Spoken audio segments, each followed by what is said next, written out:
Captain Hyun-woo Kim stood on the bridge of his ship, looking out at the endless stars. The Silent Dawn was a small ship compared to the big warships back on Earth, but it was fast and quiet. Perfect for watching the empty space between star systems. Hyun-woo was 35 years old. His black hair was cut short, and his dark eyes always seemed to be thinking about something serious. He had been a space captain for 10 years. Most people said he was one of the best at his job. "Captain, we are getting close to the Kepler system," said Navigator So-young Park. She was a young woman with smart eyes who never made mistakes with directions. Her fingers moved quickly over the control panel. "Good," Hyun-woo said. "Keep our senses open. Command thinks something big might be coming this way." The bridge was small but clean. 4 people worked there every day. Besides So-young, there was engineer Dongmin Lee, a quiet man who could fix anything that broke. Communications officer Ji-Hai Choi sat at her station, listening to radio signals from across space. Dong-min looked up from his screens. "Captain, all systems are working fine. The new stealth parts are running perfectly." "Thank you, Dongmin," Hyun-woo said. The engineer was always worried about the ship, but that was why nothing ever broke when they needed it most. The year was 2387. Humans had been living on other planets for almost 200 years. Earth was still home, but millions of people now lived on colony worlds around different stars. It was supposed to be a time of peace and growth, but peace was ending. For the past year, reports had been coming in about a powerful alien empire called the Voltar. They had huge fleets of warships and were taking over planet after planet. Any species that said no to them was destroyed completely. The Voltar were not like humans. They were tall and thin, with gray skin and 4 arms. Their technology was much more advanced than anything humans had. Worst of all, they seemed to enjoy destroying entire worlds just to scare others. Captain Ji-Hai suddenly called out. Her voice was excited and scared. "I am picking up a huge signal. It is coming from the edge of the system." Hyun-woo moved quickly to her station. "What kind of signal?" "Multiple ships, sir, very big ones. The computers are counting. Oh no." Ji-Hai's face went pale. "Captain, there are hundreds of them. Put it on the main screen," Hyun-woo ordered. The front window of the bridge changed to show what their long-range sensors could see. At first it looked like a cloud of tiny dots, but as the computer cleaned up the image, everyone could see the truth ships, hundreds and hundreds of alien warships, all moving together toward human space. Each ship was huge, much bigger than any human vessel. The largest one in the center was the size of a small moon. "Count them," Hyun-woo said quietly. Ji-Hai worked at her controls for several minutes. 847 ships. "Captain, the big one in the middle? Its energy readings are off our charts." So-young whispered. "That is more ships than all of humanity has ever built." Dongmin stared at the screen. "Captain, what do we do?" Before Hyun-woo could answer, Ji-Hai spoke again. "Sir, they are sending a message. It is going to all human colonies on Earth." "Let me hear it," Hyun-woo said. A deep, strange voice filled the bridge. It spoke human words, but the accent was alien and cold. "People of the human species, I am Admiral Kethmer of the Voltar Empire. You will surrender all your worlds to us within 72 hours. If you refuse, we will destroy every human planet and kill every human person. This is not a request. This is what will happen. You have 72 hours. The message ended. The bridge was silent. Ji-Hai checked her equipment. "Captain, that message just went to Earth, New Sol Colony, Mars, Europa Station, and all the other human worlds." Hyun-woo felt cold inside his chest. New Sol Colony was where he had grown up. His parents and his little sister had lived there until 5 years ago, when a small Voltar attack force had destroyed the entire colony. He was the only member of his family who survived, because he had been in space when it happened. Now the Voltar were back with a force big enough to destroy everything humans had ever built. So-young set course for Earth, maximum speed. Hyun-woo ordered. "Yes, sir. We can be there in 18 hours. Do it." As the Silent Dawn turned toward Earth, Hyun-woo watched the alien fleet on the screen. They were not hurrying.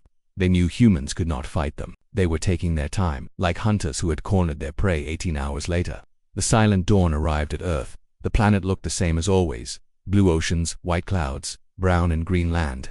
But around it, human warships were gathering. Hyun-woo counted them as they approached the military station. 23 ships. That was everything humanity had. 23 ships against 840.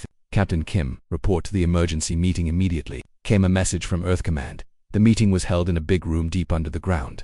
Major General Nari Shin stood at the front. She was a small woman, but everyone knew she was the smartest military leader humanity had. Her short gray hair and serious face showed how worried she was. Around the table sat the captains of all human warships, plus scientists and government leaders. Everyone looked scared. "The situation is simple," General Shin said. "We cannot win a direct fight. The Voltar have too many ships and their weapons are too powerful. Our only choice is to evacuate the colonies and try to hide our people." Captain Won-ho-bae, who commanded the largest human warship, spoke up. "General, we cannot just run away. These aliens will hunt us down wherever we go. What else can we do?" asked Dr. Tae-Hae-Nyu, the chief scientist. Their smallest ship is bigger than our biggest one. General Shin touched a button, and the alien fleet appeared on the wall screen. Intelligence reports say they have something called a world render weapon. It can destroy an entire planet in minutes. If they use it on Earth, ... double quotes. She did not need to finish. Everyone understood. For 2 hours they talked about evacuation plans and where humans might hide, but Hyan-Woo said nothing. He was thinking about his family, about New Seoul Colony, about all the people who would die if these aliens were not stopped. Finally, the meeting ended. All the captains were ordered to help evacuate the colonies. They had 48 hours before the Veltar deadline. As everyone was leaving, Hyan-Woo stood up. "General Shin," he said, "I want to volunteer for a different mission." The room became quiet. Everyone turned to look at him. "What kind of mission, Captain?" General Shin asked. Hyan-Woo looked at the alien fleet on the screen. "Let me take my ship and get close to them. Maybe I can learn something useful. Maybe I can find a weakness." "That would be suicide," Captain Bay said. "Your little ship would not last 5 minutes against that fleet." "Maybe," Hyan-Woo said, "but maybe not. The Silent Dawn has the best stealth technology we have ever built. If any ship can get close to them without being seen, it is mine." General Shin stared at him for a long moment. "Captain Kim, I cannot order you to do this. It would be a one-way mission." "I know," Hyan-Woo said, "but someone has to try. We cannot just run away and hope they leave us alone. They will not." Doctor Yu stepped forward. "Captain, I have been working on some new modifications for stealth ships. If you are serious about this, I might be able to help." Arms specialist Mi Sun-Kwan nodded. "I have some experimental weapons that might work against alien shields." General Shin looked around the room. "This is completely crazy, but ... She paused. "If Captain Kim wants to try, I will not stop him, but I want his crew evacuated first. No one else needs to die for this." Hyan-Woo nodded. "Agreed. My crew will go to the evacuation ships. I will go alone." As the meeting broke up, Hyan-Woo felt something he had not felt in years. Hope. It was a small hope, and probably foolish, but it was better than just giving up. He was going to take his small ship against the biggest alien fleet anyone had ever seen. He was probably going to die. But maybe, just maybe, he could find a way to save humanity. The war for human survival was about to begin. Hyan-Woo stood in the empty ship repair bay, watching his crew pack their things. So-young was crying quietly as she put her navigation charts in a bag. Dong-min checked the ship's systems one last time. Ji-Hai hugged Hyan-Woo goodbye. "Captain, please be careful," she whispered. "Come back to us." "I will try," Hyan-Woo said. But they both knew he was probably lying. After his crew left, Dr. Tae-Hae-Nyu and weapons expert Mi Sun-Kwan came aboard the Silent Dawn. They worked for 6 hours, installing new equipment throughout the small ship. "This is adaptive metamaterial coating," Dr. Yu explained, pointing to the strange gray substance they were painting on the ship's hull. "It bends light and sensor waves around your ship. You will be almost invisible." Mai soon showed him the new weapons. "These are kinetic harpoons. They shoot metal spears very fast instead of energy beams. Alien shields are made to stop lasers, not solid objects." She also gave him EMP mines. "These create electromagnetic pulses that can shut down electronics. Hide them near alien ships and activate them when you need to escape." When the work was done, Hyan-Woo prepared to leave. General Shin came to see him off. "Captain, we are evacuating the outer colonies now," she said. "You have maybe 36 hours before the aliens reach Earth. If you are going to do something, do it fast." I understand, General and Captain ... Good luck." The Silent Dawn left Earth's orbit and headed toward the alien fleet. As Hyan-Woo flew through space, he thought about his plan. It was not much of a plan, really. Get close to the aliens without being seen, learn how their fleet worked, find a weakness, try to stop them somehow. It sounded impossible when he thought about it. After 12 hours of flying, Hyan-Woo's sensors picked up the alien fleet. They were moving in a huge triangle shape, with the biggest ship at the center. The formation was so large it would take hours to fly from one side to the other. Hyan-Woo activated the new stealth system. His ship disappeared from all sensors, becoming like a ghost in space. He flew closer to the alien fleet, his heart beating fast. The alien ships were even more frightening up close. Each one was covered in weapons and armor. Strange lights pulsed along their hulls. The smallest ships were twice the size of human destroyers. The largest ones looked like flying cities. In the center of the formation was the Devastator Prime, Admiral Kethmer's flagship. It was huge beyond imagination, with thousands of weapon ports and energy shields that glowed like blue fire. Hyan-Woo flew his invisible ship between the alien vessels, studying their movements. He noticed that they flew in perfect patterns, like they were all controlled by one mind. Every ship knew exactly where every other ship was. As he watched, Hyan-Woo intercepted their radio communications. His computer translated the alien language. What he heard made his blood turn cold. "Charging sequence for world render weapon will begin in 24 hours, came one message. Target confirmed as third planet of Sol system. Came another. All ships will focus energy beams simultaneously to create planet-killing blast, said a third voice. Hyan Wu understood now. The aliens were not just going to attack Earth with regular weapons. They were going to use their entire fleet as one giant weapon to destroy the whole planet. Every ship would work together to create an energy beam powerful enough to crack Earth in half. But as he listened more, Hyan Wu realized something important. The weapon needed all the ships to work together perfectly. They had to fire at exactly the same time, with exactly the same frequency. If even a few ships were out of sync, the weapon would not work. An idea began to form in his mind. A crazy, dangerous idea. Hyan Wu started flying around the fleet, looking for the ships that controlled navigation and communication. He found them special vessels that sent signals to all the other ships, telling them where to go and what to do. Quietly, carefully, he began to plant small devices near these control ships. The devices were modified navigation beacons that Dr. Yu had given him, but Hyan Wu had changed them. Instead of helping ships navigate, these beacons would send out false signals. It took him 8 hours to plant 20 beacons throughout the fleet. Each time he had to get very close to alien ships without being detected. Sweat ran down his face as he maneuvered between massive warships, any one of which could destroy him instantly. During his mission, Hyan Wu learned more about the alien fleet. The ships were organized in groups of 50, with one command ship controlling each group. The command ships all reported to the Devastator Prime. It was like a pyramid of control, with Admiral Kethmer at the top. Hyan Wu also discovered that alien ships had a weakness. Their hulls were designed to deflect energy weapons, but they were not as strong against physical attacks. His kinetic harpoons might actually be able to damage them. As he planted his 18th beacon, something went wrong. An alien patrol ship came to close while Hyan Wu was working. Its sensors detected a small energy signature from his beacon. Unidentified energy source detected in Sector 7, came the alien radio message. Investigating, Hyan Wu quickly finished installing the beacon and moved away, but the aliens were now suspicious. More patrol ships began searching the area where he had been working. Increased security sweeps, ordered Admiral Kethmer's voice over the radio. Something is wrong, I can feel it. The alien patrols got closer and closer to finding Hyan Wu. His stealth system was good, but it was not perfect. If they looked hard enough, they would find him. Hyan Wu had to make a choice. He could run, now, and save himself, or he could try to plant his last 2 beacons and complete his mission. The last 2 beacons were the most important ones. They would go near the main power control ships that coordinated the world render. Weapon, he decided to stay and finish the job. Flying carefully between the searching patrol ships, Hyan Wu approached the fleet's power center. Here, massive alien vessels collected and distributed energy to the rest of the fleet. If he could disrupt these ships, the entire weapon system might fail. As he planted his 19th beacon, alarms began to sound throughout the alien fleet. His stealth system was failing.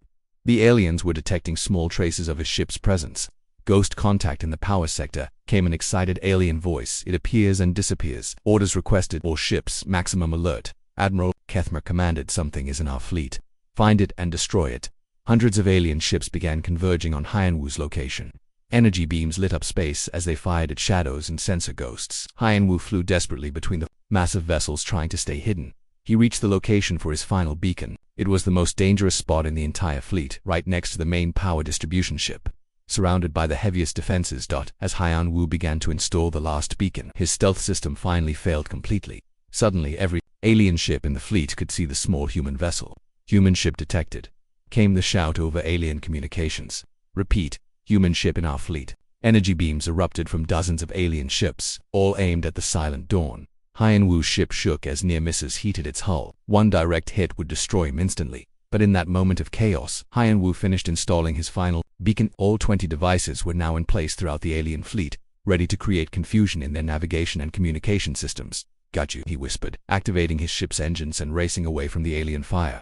Admiral Kethmer's voice boomed across all frequencies. Pursue that human ship. I want it captured alive. Any captain who destroys it will answer to me personally. The chase was on.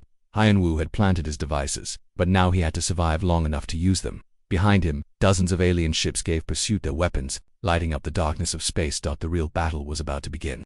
The Silent Dawn raced through space with 40 alien ships chasing behind it. Energy beams flashed past Hyan Wu's cockpit windows as he twisted and turned between the massive alien vessels. His small ship was fast, but the aliens were getting closer. This is Admiral Kethmer, came the alien commander's voice over the radio. Human pilot, you cannot escape. Surrender now, and I will give you a quick death. Hyan Wu did not answer. Instead, he flew his ship directly toward a group of alien cruisers, weaving between their hulls so close that his pursuers could not fire without hitting their own ships. On the bridge of the Devastator Prime, Admiral Kethmer watched the chase with growing interest. The alien commander was tall and thin, with gray skin and 4 arms. His large black eyes never blinked as he studied the human ship's movements. "Impressive," he said to his officers. "This human pilot has skill. How did one small ship penetrate our entire fleet?" "Unknown," Admiral replied, his second in command. "Our sensors show the human vessel has some kind of stealth technology we have never seen before." Kethma touched his communication controls. "All ships, I want that human captured alive. Do not destroy the vessel. I wish to study this human's tactics before I kill him personally." This order would prove to be the alien admiral's first big mistake, because Hyan Wu was not trying to escape. He was using the chase to plant more of his modified beacons in different parts of the fleet. Every time he flew past an important alien ship, he dropped another small device. The aliens thought he was running scared, but he was actually completing his mission after 2 hours of chase. Hyan Wu had planted 37 beacons throughout the alien fleet, but his ship was taking damage. Energy beams had burned holes in his hull. His engine was running too hot. Soon he would not be able to run anymore. It was time to fight back. Hyan Wu turned his ship around and flew straight at the nearest alien pursuer. The alien captain was surprised by this sudden attack. He expected the human to keep running. "Target is approaching directly," the alien captain reported. "What are my orders?" "Disable his engines," Admiral Kethma commanded. "Do not destroy the ship." But Hyan Wu was not planning to ram the alien vessel. Instead, he fired his kinetic harpoons, the metal spears that Miss Sion Quan had given him. The physical projectiles punched right through the alien ship's energy shields and tore holes in its hull. The alien captain screamed as his ship lost power and began to drift. "How is this possible? Their primitive weapons should not be able to penetrate our shields." Hyan Wu did not stop to celebrate. He fired EMP mines at 2 more pursuing ships. The electromagnetic pulses shut down their systems, leaving them floating helplessly in space. "The human is using kinetic weapons," came panicked alien voices over the radio. "Our shields are useless against solid projectiles." Admiral Keth was no longer amused. "Adjust shield frequencies to deflect physical attacks. All ships surround the human vessel." But the alien ships had been designed to fight other energy weapon fleets. Their shields and armor were built to stop lasers and plasma beams. Human kinetic weapons were so primitive that the aliens had never considered defending against them. This was humanity's advantage. While the aliens had advanced technology, humans had learned to fight with whatever they could find. Sometimes, the old ways worked better than the new ones. Hyan-Hu continued his hit-and-run attacks, damaging alien ships and planting more beacons. He was running out of ammunition, and his ship was badly damaged. Smoke filled the cockpit. Warning lights flashed on every control panel. Back on Earth, the evacuation was not going well. There were too many people to move and not enough. Ship's General Nara Shin stood in the command center, watching reports come in from the colony worlds. "Ma'am, we have evacuated 60% of the outer colonies," reported Admiral Bong Suyang. "But we need more time." "Time we do not have," General Shin replied. "The alien fleet will reach Earth in 18 hours. Dr. Yoon Hye Lim, Earth's best scientist who studied aliens, was working at a computer terminal nearby. She had been analyzing data from the alien ships that Hyan Wu had damaged. "General, I think I found something important," she said excitedly. "The alien ships use neural networks to communicate with each other. It is like they have electronic brains that are all connected." "What does that mean?" General Shin asked. "It means if we can disrupt their network, their ships will not be able to work together. They will lose coordination." Dr. Lim showed them her findings on the main screen. "Look at these frequency patterns. The aliens use very specific electromagnetic signals to link their ships. If we could generate counterfrequencies, we could jam their entire fleet." General Shin finished. "But how do we get close enough to transmit these counterfrequencies?" "We would need devices placed throughout their fleet," Dr. Lim said. "Dozens of them, all synchronized to broadcast at the same time." General Shin stared at the alien fleet on the long-range sensors. "That would be impossible. No one could get that close to so many ships without being detected." Admiral Yang looked thoughtful and asked, "General, what if Captain Kim is not just running from the aliens? What if he is doing exactly what Dr. Lim described?" They all looked at each other with sudden understanding.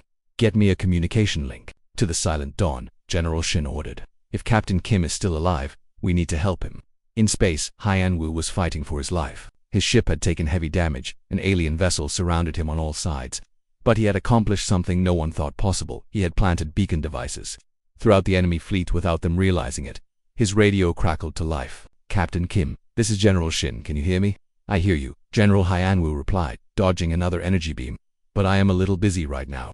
"Captain, Dr. Lim has discovered how to disrupt the alien fleet's communication network. Are you carrying disruption devices?" Hyan Wu smiled despite his desperate situation. "Yes, General. I have planted 43 beacons throughout their fleet. They think I am just running away, but I have been completing the mission." "Excellent. We are transmitting the counter-frequency data to you now." When you activate those beacons, they will jam the aliens' ability to coordinate their attack. The data came through to Hyan Wu's computer. The counter frequencies would not only disrupt alien communications, they would also interfere with the world render weapon that required perfect coordination between all ships. But there was a problem. To activate all the beacons at once, Hyan Wu would need to get to the center of the alien fleet, near the Devastator Prime. That was the most heavily defended area, where Admiral Kethmer waited with his most powerful ships. "General, I can do it," Hyan Wu said, "but I will need to get very close to their flagship. My ship probably will not survive." "Captain, we are not ordering you to do this," General Shin replied. "The choice is yours." Hyan Wu looked at his damaged ship, at the alien fleet surrounding him, at the impossible odds he faced. He thought about his family who had died at New Sol Colony. He thought about Earth and all the humans who would die if he failed. "I understand, General." Beginning final approach to the alien flagship. "If this works, the counter frequencies, it should activate in approximately 30 minutes. Good luck, Captain. Humanity will remember what you did today." Hyan Wu turned his ship toward the center of the alien fleet, where the massive Devastator Prime waited. Admiral Kethmer wanted to capture him alive. Perfect. He would give the alien commander exactly what he wanted. The final phase of the mission was about to begin. Hyan Wu flew his damaged ship directly toward the center of the alien fleet. The Devastator Prime grew larger and larger in his window until it filled the entire view. The flagship was so massive that it had its own gravity field. Smaller ships orbited around it like moons around a planet. Admiral Kethmer watched the approaching human vessel with satisfaction. "Finally, the little pest comes to me.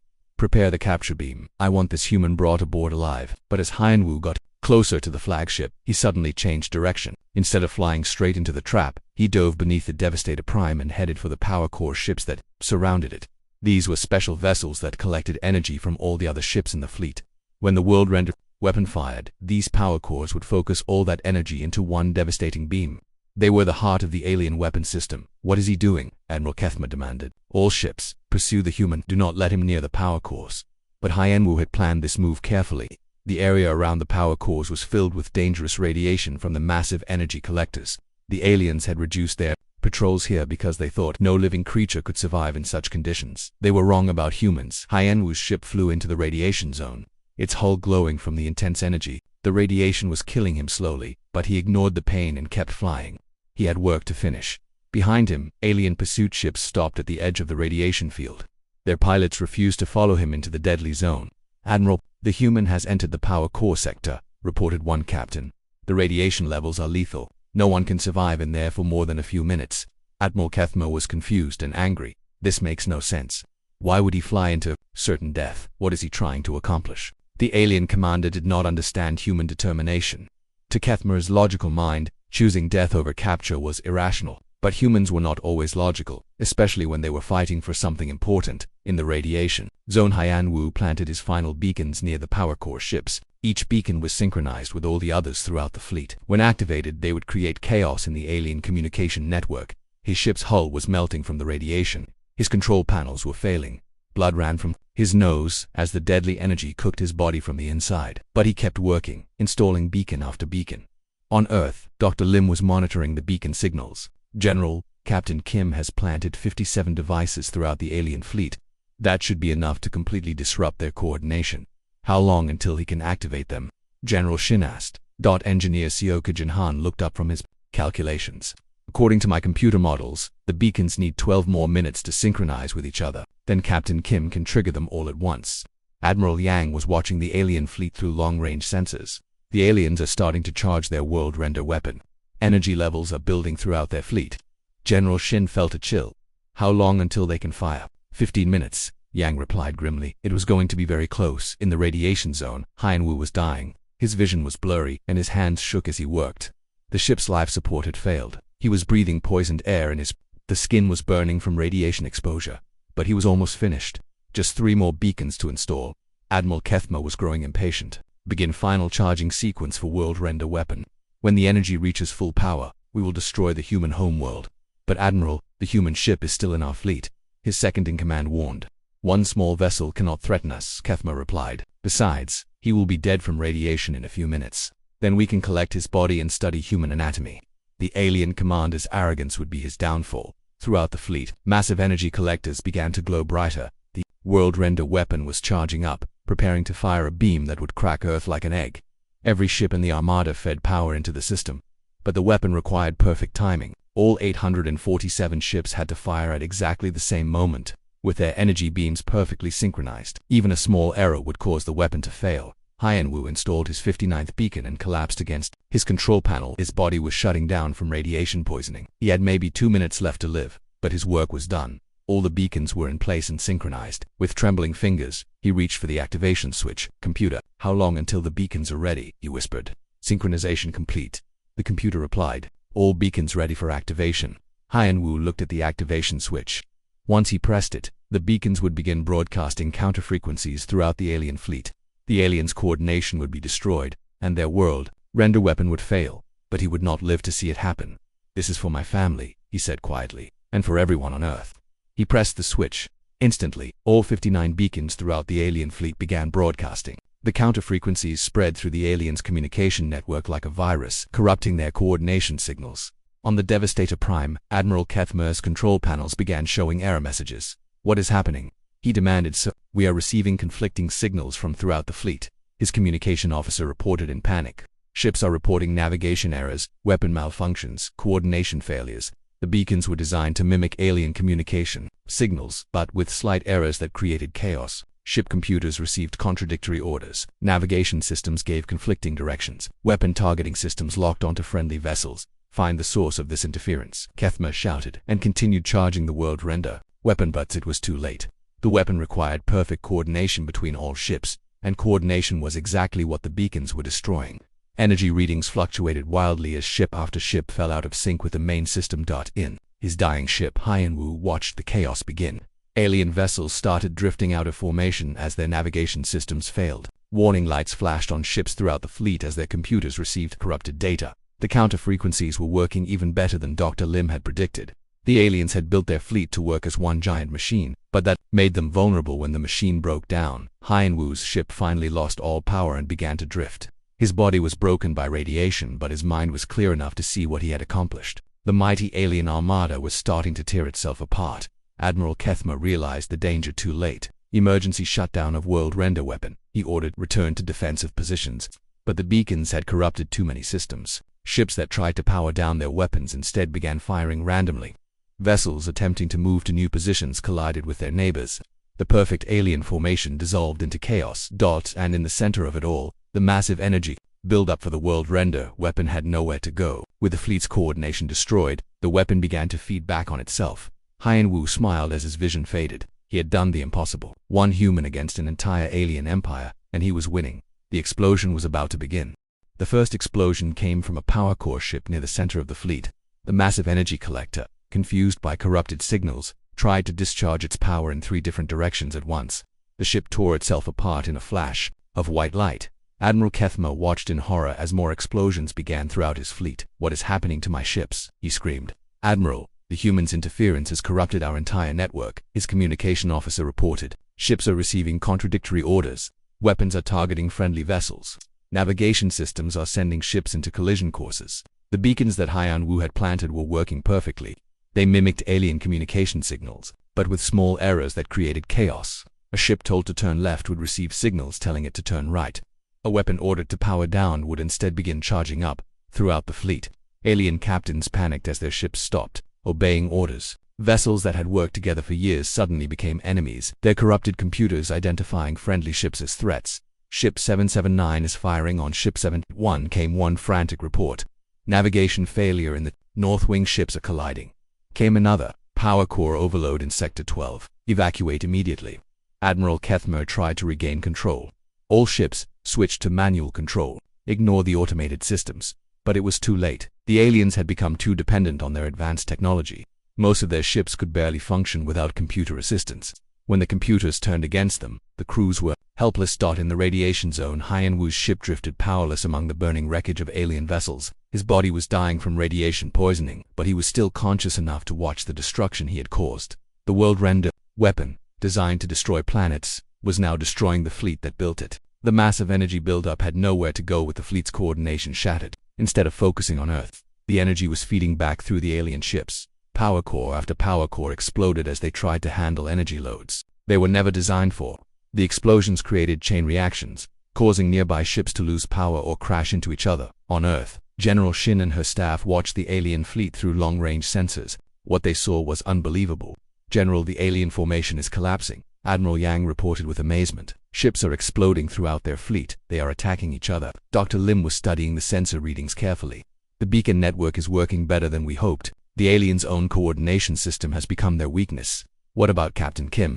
General Shin asked quietly. The room fell silent. Everyone knew that Hyanwoo's ship was somewhere in the middle of the chaos, probably destroyed by now. "No contact from the Silent Dawn," Admiral Yang said sadly. "His transponder went dark 15 minutes ago." General Shin closed her eyes for a moment. One man had saved humanity, but the cost was his own life. Back in the alien fleet, the destruction was spreading faster and faster. The Devastator Prime, Admiral Kethmer's massive flagship, was having problems of its own. The ship's neural network had been infected by the corrupted signals, and it was beginning to turn its weapons on itself. "Admiral, our main weapon systems are targeting our own hull," the weapons officer shouted. "I cannot override the targeting computers." "Emergency shutdown of all weapons," Kethmer ordered. "Sir, the shutdown command is being interpreted as a firing command. The weapons are charging up." Admiral Kethmer watched his own ship prepare to destroy itself in his four-armed alien mind. He could not understand what had happened. How had one primitive human caused the destruction of the greatest fleet in the galaxy? The answer was simple, though the aliens could never understand it. Humans had learned to fight with whatever they could find. When they could not match alien technology, they used alien technology against itself. When they could not win with strength, they won with cleverness, and when victory seemed impossible, they chose to sacrifice everything rather than surrender. Devastator Prime's main weapons fired into its own hull. The massive flagship, pride of the Veltar Empire, began to break apart from the inside. Admiral Kethmer's last thought was confusion about how mere humans had defeated his perfect fleet. Throughout the Armada, similar scenes played out. Ships designed to conquer worlds were destroying each other in the chaos. Captains who had never known defeat were abandoning their vessels as the corruption spread through every system. In his dying ship, Hyanwoo felt the vibrations of distant explosions. His radiation-burned body could barely move, but he managed to look at his sensors one last time. What he saw made him smile. Of the 847 ships that had threatened Earth, fewer than 50 were still functioning. The rest were destroyed, damaged beyond repair, or drifting helplessly with dead computer systems. The human race was safe. Hyanwoo closed his eyes and thought about his family. He would see them again soon. His mission was complete. The Silent Dawn disappeared in a flash of light as a nearby power core explosion finally reached it. Captain Hyanwoo Kim died as he had lived, protecting others, even when the cost was everything. But his sacrifice was not in vain. The few surviving alien ships, their networks completely corrupted, fled into deep space. They had no choice. Their weapons did not work properly, their navigation systems were unreliable, and their communication was destroyed. Admiral Kethmer's escape pod was found 3 weeks later by a human rescue ship. The alien commander had survived the destruction of his flagship, but his mind was broken. He kept repeating the same words over and over. "One human. How did one human destroy us all?" The humans who found him could have told him the answer, but they doubted he would understand. On Earth, General Shin stood in front of the United Earth Council to make her report. "The alien threat has been eliminated," she announced. Captain Hyanwoo Kim, acting alone, infiltrated the enemy fleet and used their own coordination system against them. The Armada has been completely destroyed. The council members sat in stunned silence. One man had defeated an entire alien empire. "General," asked Council Leader Park Min-young, "how many human casualties were there?" "1," General Shin replied quietly. Captain Kim did not survive the mission. In the months that followed, humanity began to rebuild and prepare for the future. Dr. Tae-hyun Yu and engineer Mesun Kwan studied the alien technology recovered from the battle, learning new ways to defend Earth. Dr. Yoon Hilam led diplomatic missions to contact other species that had been conquered by the Veltar Empire. When these aliens learned that humans had defeated the mighty fleet, many worlds rose up in rebellion against their Veltar oppressors. The Veltar Empire, its reputation destroyed and its greatest fleet gone, began to collapse. Species that had lived in fear for generations suddenly found the courage to fight for their freedom. Admiral Bong Su-yang established the Hyanwoo Kim Memorial Defense Initiative, training new captains in the tactics that had saved Earth. The most important lesson was simple. When facing impossible odds, humans did not give up. They found a way to win. General Nari Shin retired from active duty but continued to serve as an advisor. She often told the story of Captain Kim to new recruits, making sure they understood what one determined person could accomplish. "The aliens came expecting us to surrender," she would say. "They had bigger ships, better weapons, and superior technology. But they made one mistake. They underestimated the human spirit." She would pause and look at the young faces listening to her story. "Captain Kim proved that our greatest weapon is not our technology or our numbers. It is our refusal to give up. even when victory seems impossible. It is our willingness to sacrifice everything to protect what we love. Years passed, and the galaxy changed. The Veltar Empire fell completely, replaced by a confederation of free worlds. Humanity became known not as conquerors, but as liberators who helped other species win their freedom. Trade and diplomacy replaced war and conquest. New technologies were shared freely between worlds. The galaxy entered an age of peace and cooperation. But none of it would have been possible without the sacrifice of one man who faced impossible odds and refused to surrender. In the museum on Earth that honored the heroes of the Veltar War.